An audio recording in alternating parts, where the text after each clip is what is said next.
It's time to put the neck on the body.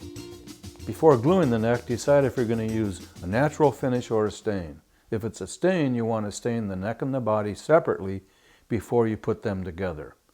To do that, go to the lesson on staining and then come back here to put your neck on.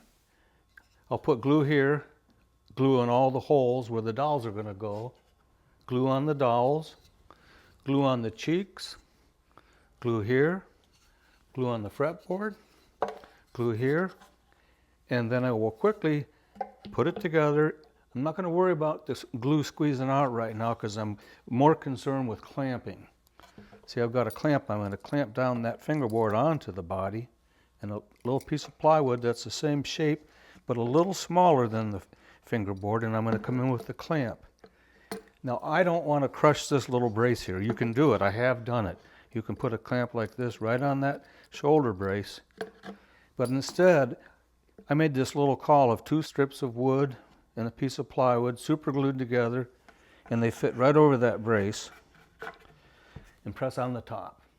That's a gluing caul.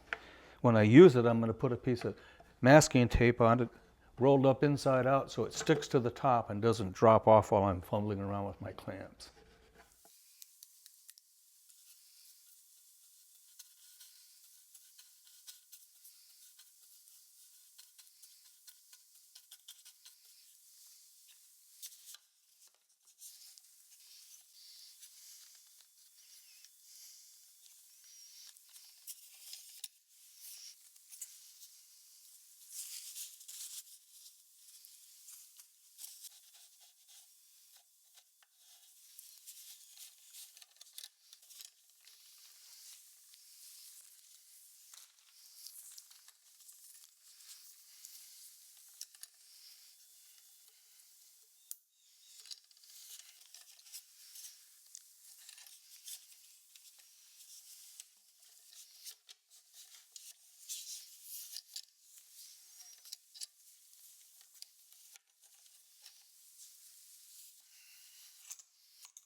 I think I'll let this dry for an hour and a half or 2 hours.